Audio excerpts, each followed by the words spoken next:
Ladies, do you know how muscles are affected by estrogen? Because if you don't, you're going to want to pay attention. I'm going to tell you from this article a nice summary.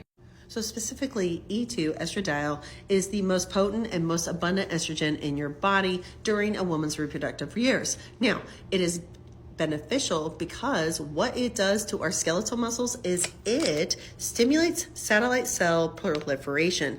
Skeletal muscles can respond to estrogenic hormonal control due to the presence of these specific receptors for E2 at the level of muscle fibers. Additionally, estradiol can limit inflammatory stress on the skeletal muscle. So what I'm telling you, as your hormones are shifting 35, 40, 45, 50, your muscle bulk is decreasing because your estrogen, as it goes down, affects your literal muscle fibers. Very specifically, estrogen is involved in the metabolism of your muscles, so muscle metabolism. So the E2 binds to the estrogen receptor, which is in skeletal muscle, as well as it affects your human growth hormone or growth hormone and your insulin growth factor. So estrogen really does play a big deal in composition of our body. So the estrogen may also play a role in regulating carbohydrate and lipid metabolism and helps by relieving muscle glycogen and inducing lipid oxidation, which may be why the muscle composition in postmenopausal women is what it is. So less estrogen, less muscles. So you have to work harder for your muscles. And how do you do that? Well, how do you get your muscles back? Well, there's a couple things. I'm going to tell you, step one, we also don't process protein as well. So we need to ingest really high quality protein. So it's like a deck of cards for salmon, your chicken. Some people, if you're not sensitive to dairy, they are doing cottage cheese.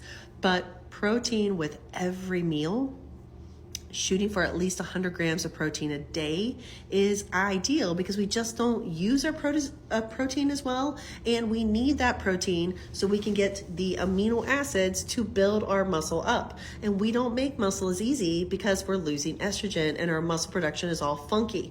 So lifting 3 times a week is the other thing we need to do. And if you lift for at least 20 minutes, it helps us rev up our human growth hormone, which I just told you, because our estrogen is going down, our human growth hormone is a little bit in the toilet.